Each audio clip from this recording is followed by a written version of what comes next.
Hi everyone, this is Michelle of Michelle Batra Skin Science. And last time in my first video, I introduced myself and said a little bit what I was about, an esthetician and a cosmetic chemist in product formulations, those skincare items that we all use. And my goal is to share some of those insights and help people understand a little bit the science behind why we are using skincare.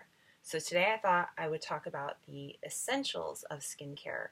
Like, why do we use facial products? Why do we put those things on? What is their purpose? Like, is it just going to make my skin look better, brighter, hydrated? What is my purpose for using these things? And in the skincare world, we sort of have this like common phrase, cleanse, balance, protect. So our skin comes across all sorts of things during the day. We sweat, we touch our faces, oil is produced, we're in environments that are a little more toxic, we pick up all of these different environmental factors, and so we're going to cleanse our skin to get rid of those and to remove what we've come in contact with.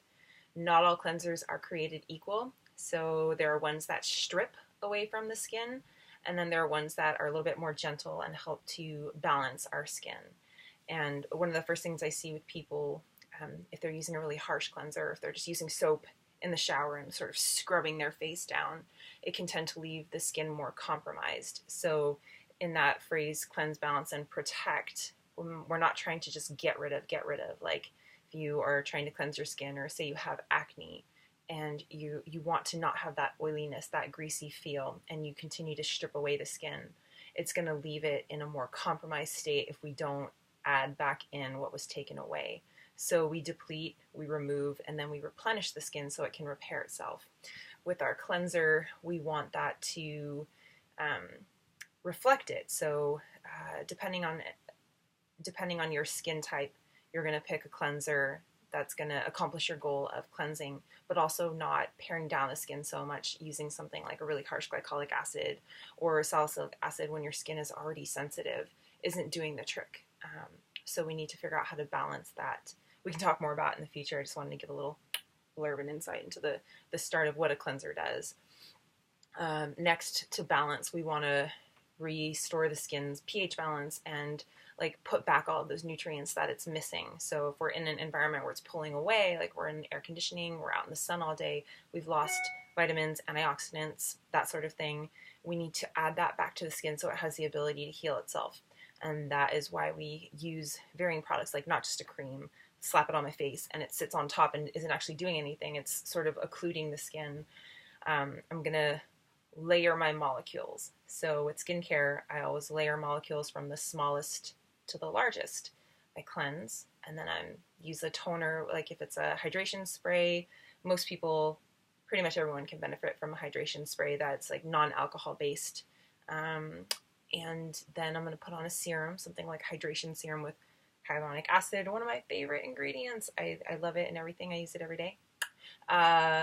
It's like sugar-based molecule, glycosaminoglycan, big sciencey word, meaning it's water swelling. It attracts water. It's a humectant, draws moisture into the skin, helps hold it there. Hyaluronic acid is that component that we lose in our skin as we age. We lose the ability to make it.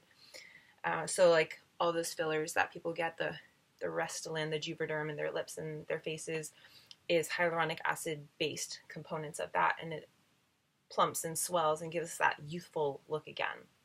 Using a serum like that can be preventative and also like really help to provide those ingredients for your skin to be hydrated and not depleted, and also the ability to repair itself.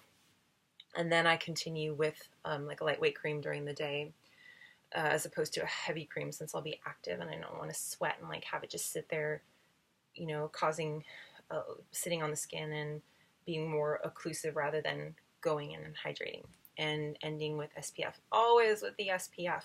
And I'd like to talk a little bit more about sunscreens in another video, sort of like the difference, because there's so much conflicting information about sunscreens, right? Like this one works better, and do I use an 85 or do I use a 30, and how many times to reapply, and like, do I want something that's a physical sunscreen, chemical sunscreen, or a combination of both? And like, not all sunscreens are created equal. There are differences. So we'll get into that. I think I'll do a whole video on that for a few minutes and just sort of break it down so people can have some more clarity on like how to pick a sunscreen that's actually going to benefit them. And that's that last part, the protect. So the cleanse, balance, protect.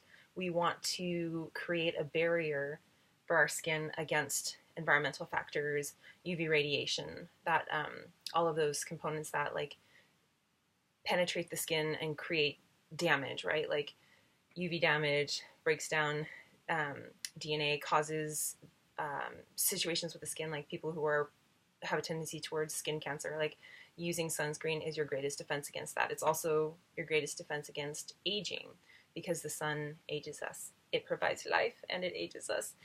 I think that's about it for now. That's like sort of the essential of skincare. Our skin is our interface with the world. So it's a sensing organ. It's the largest organ in the body, and it's how we interact with our environment and also with others, like how we perceive and how we take information in through smells and touch and even sensing, right? That like more subtle sense. I think that's about it. I'll leave with this. Just remember the cleanse, balance, protect. What you take away, you want to add back in and allow your skin to regenerate itself and also provide it with the nutrients to be as healthy and optimal as it can be, like a well-oiled machine. Or if you work out, then you know that you have to put back into your body those essential building blocks that your skin can use to continue to function optimally. And we want to prevent the aging process. And like now is the time to start. Like, you know, when clients come in and they're well into their 40s and 50s and they're saying, what can I do now? That's reparative. We want to start in our 20s and even younger, because the majority of your skin damage, like if you get burned as a child in the sun, like that is the majority of your sun damage. And from there on, it's about having to repair that. So if you can start younger and remember these essentials of skincare, then you're doing yourself a really big service later on down the road. So thank you so much for listening. It's been a pleasure, and I look forward to next time.